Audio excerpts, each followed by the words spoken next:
ہندوستان کی شروع سے ایک عادت رہی ہے کہ وہ اس کے کسی بھی کونے میں کسی بھی صوبے میں کوئی سیکورٹی لیپس ہو جائے تو وہ اس کا الزام پاکستان پہ کرتا ہے. یہ گزشتہ 3 دہائیوں سے ہندوستان کی پریکٹس رہی ہے. جبکہ اگر آپ حقیقی معنوں میں تجزیہ کریں اور آپ ریسرچ کریں تو پوری دنیا میں اگر کوئی ملک شدید ترین دہشت گردی کا شکار رہا ہے تو وہ پاکستان ہے. اور اس دہشت گردی کے اندر خواہ وہ 71 کا سقوط ڈاکہ ہو، انڈیا انوالو رہا ہے. اندرا گاندھی نے اس چیز کو انڈورس بھی کیا ہے. ٹھیک ہے جی. اس کے بعد یہ BLA کی تحریک ہو بلوچستان کے اندر، KPK کے اندر جو دہشت گردی ہوتی رہی ہے. پھر 2007 سے لے کے 2013 تک پاکستان جس شدید ترین دہشت گردی کا شکار رہا، ان سب دہشت گردیوں کے اندر ہندوستان ملوث رہا ہے اور اس کے سرونگ آفیسرز پاکستان کے اندر سے پکڑے گئے ہیں. ان کا نیٹ ورک پکڑا گیا ہے. اب پہلگام واقعے کو اگر آپ لے لیں تو پہلگام کے اندر اس پہ ہم نے تھوڑی سی ریسرچ کی اس واقعے کے بعد، تو یہ کشمیر کا سب سے حسین ترین علاقہ ہے. یہاں ہزاروں کی تعداد میں ٹورسٹ آتے ہیں. اور ایک آدھ کشمیریوں کے انٹرویوز میں ہم نے دیکھے کہ ان کو پہلگام تک پہنچنے کے لیے 10 جگہوں پر ان کی لوکل کشمیریوں کی سیکورٹی جو ہے نا وہ چیک پوسٹوں کے اوپر چیک ہوتا ہے. تو پہلا سوال یہ ہے کہ اتنے امپورٹنٹ جگہوں پر دہشت گرد کیسے پہنچے؟ یہ سوال ریاست پاکستان نے، پاکستان کی فارن منسٹری نے بھی اٹھایا. اور اتنے آزادی کے ساتھ اتنے لوگوں کو قتل کر کے وہ 4 بندے کہاں غائب ہوئے؟ یہ سوال بھی اپنے جگہ پر موجود ہے. بہرحال چونکہ ہندوستان کی یہ خواہش، یہ پالیسی شروع سے رہی ہے کہ وہ یہ چاہتا ہے کہ پاکستان سمیت اس کے سارے سراؤنڈنگ میں موجود جو ممالک ہیں وہ ایک ڈی اسٹیبلائز رہے اور ہندوستان اسٹیبلائز رہے. اور خدا نخواستہ ہندوستان کے اندر کوئی کبھی اس طرح کا انسیڈنٹ ہو جائے تو وہ اس پہ فوری طور پر جو ہے جی پاکستان پر حملے کی دھمکی دے دیں. تو یہ پریکٹس کافی عرصے سے چل رہا تھا. آج جو یہ واقعہ ہوا ہے اس کے بعد آپ دیکھ لیں کہ پوری دنیا، پورا یہ جو ہمارا ریجن ہے ایک پینک کے اندر ہندوستان نے ڈال دیا ہے. اور ریاست پاکستان کی، ہماری مسلح افواج کی، ہماری سول گورنمنٹ کی، ہماری فارن منسٹری کی، اس میں بڑی کیٹیگوریکل ایک سٹانس ہماری ریاست نے لی ہے، جس میں امریکہ سمیت دنیا کی تمام بڑی طاقتوں سے کو آفر کیا ہے کہ اس کے نیوٹرل جو ہے جی اس کی تحقیقات کی جائے اور اس کو دیکھیں کہ اگر پاکستان کے انوالو ہونے کی کہیں ایویڈنس ملتی ہے تو پھر انڈیا کی بات کو ہم درست تسلیم کر لیں. مفت میں اگر پاکستان کو بلیم کریں گے اور اس بلیم کے نتیجے میں ایک غیر ذمہ دارانہ میڈیا جو انڈیا کے اندر اس وقت پریویل کر رہا ہے RSS نظریات کے اندر، ان کا جو ایک پروپیگنڈا مہم ہے، اس کے تناظر میں اگر کوئی ایگریشن اگر انڈیا کرتی ہے پاکستان کی سرحدوں کے خلاف، پاکستان کے کسی بھی صوبے کے خلاف، اگر وہ ریڈ لائن کراس کرتی ہے، تو اس وقت جو ہندوستان جس جگہ کھڑا ہے، میں سمجھتا ہوں کہ 1999 کے کارگل واقعے کے مقابلے میں آج ہندوستان بہت کمزور پوزیشن پہ کھڑا ہے. اس کی وجہ یہ ہے کہ سری لنکا ہندوستان کے ساتھ نہیں ہے، میانمار نہیں ہے، نیپال نہیں ہے، بنگلہ دیش نہیں ہے، اور بھی کئی ممالک، چائنا اور پاکستان تو آلریڈی ان کے ساتھ LAC اور LOC پر ان کے ڈسپیوٹ چل رہے ہیں. تو ہندوستان بیسیکلی خطے میں تنہا ہو چکا ہے اور وہ ایک گیڈر ببکی کے ذریعے وہ پاکستان کو تھریٹ کرنا چاہتا ہے. اگر خدا نخواستہ اگر کوئی اس طرح کوئی ہندوستان نے کوئی کبھی حرکت کی تو مجھے تو لگتا ہے، میں جنگ کا تو حامی نہیں ہوں، اللہ پاک اس خطے کو، اس دنیا کو ایٹمی جنگ سے اور جنگ سے محفوظ رکھے. اگر ہندوستان نے جبراً پاکستان کو جنگ کی طرف دھکیلنے کی کوشش کی تو ہندوستان کو کم از کم 5 فرنٹ سے مقابلہ کرنا پڑے گا، جس میں بنگلہ دیش بھی ہو سکتا ہے، جس میں چائنا بھی ہو سکتا ہے، جس میں پاکستان بھی ہو سکتا ہے، جس میں 25 کروڑ ہندوستان کے اندر موجود مسلمان بھی ہو سکتا ہے، اور اپنے حقوق کے لیے اپنے لیے ایک الگ ملک کی جدوجہد میں جو مصروف ہمارے جو سکھ برادری ہے خالصتان کی تحریک میں، وہ بھی ہو سکتا ہے. اور اس کے علاوہ جو اروناچل پردیش ہے، جہاں چکن نیک 22 کلومیٹر کا جو ڈسٹنس ہے، جو انڈیا کو اروناچل پردیش سے کاٹ رہا ہے، اروناچل پردیش کے اندر بھی ہندوستان کو مسائل آ سکتے ہیں۔ اس کے علاوہ جو 27 سخت ترین علیحدگی پسند جو تحریکیں ہندوستان کے اندر چل رہی ہے، وہ آپ دیکھیں گے کہ مطلب اگر اس بار کوئی غلطی کی تو ہمارا یہ خیال ہے کہ ہندوستان کو متحد رہنا جو ہے جی اب ہندوستان کے لیے مشکل ہوگا، کیونکہ 1971 میں سقوط ڈھاکہ کر کے اور اس میں اپنی انوالومنٹ کو انڈورس کر کے ہندوستان نے اپنی تقسیم کی بنیاد رکھ لی تھی۔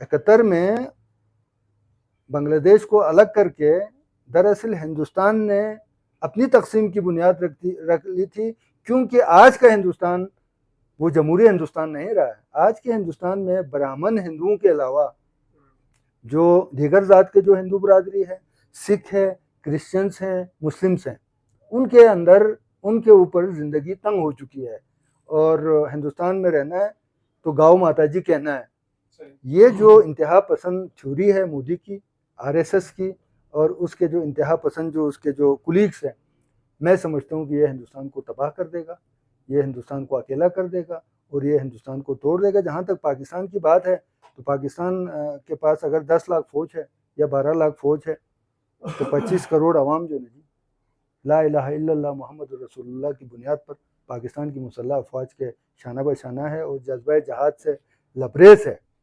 تو میں سمجھتا ہوں کہ اس دفعہ 4 5 6 فرنٹ پر جو ہے جی ہندوستان کے لیے لڑنا اور جیتنا یا بچنا مشکل ہو جائے گا۔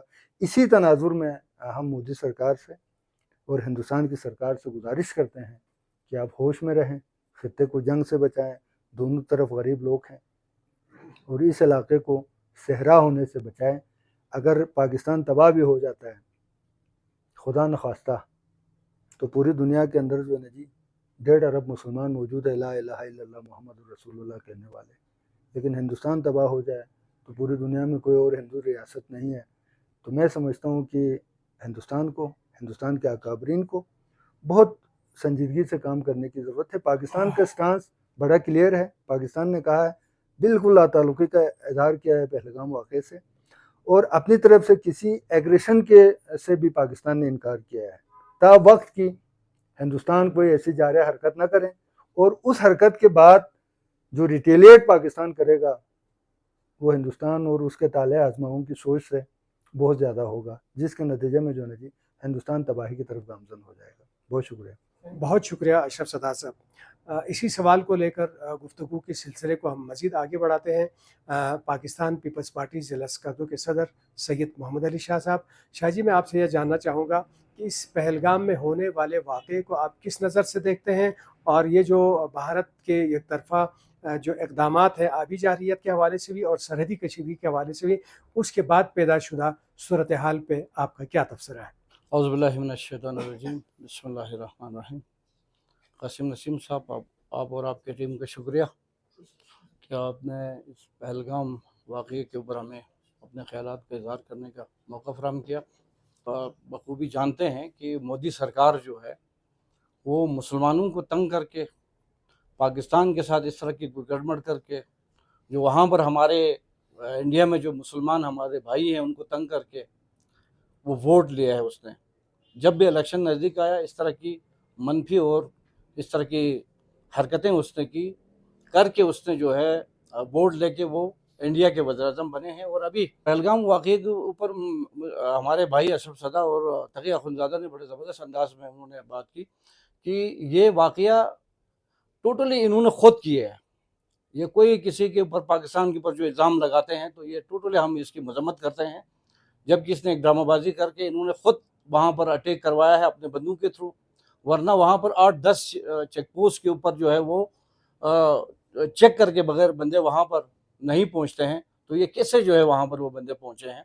تو یہ ان کے اپنی جو ہے لوگ ہیں جنہوں نے اس طرح سے یہ، اور ان کے اپنے جو ہے ان کے جو انٹیلیجنس جو ادارے ہیں وہ اس میں شامل ہیں۔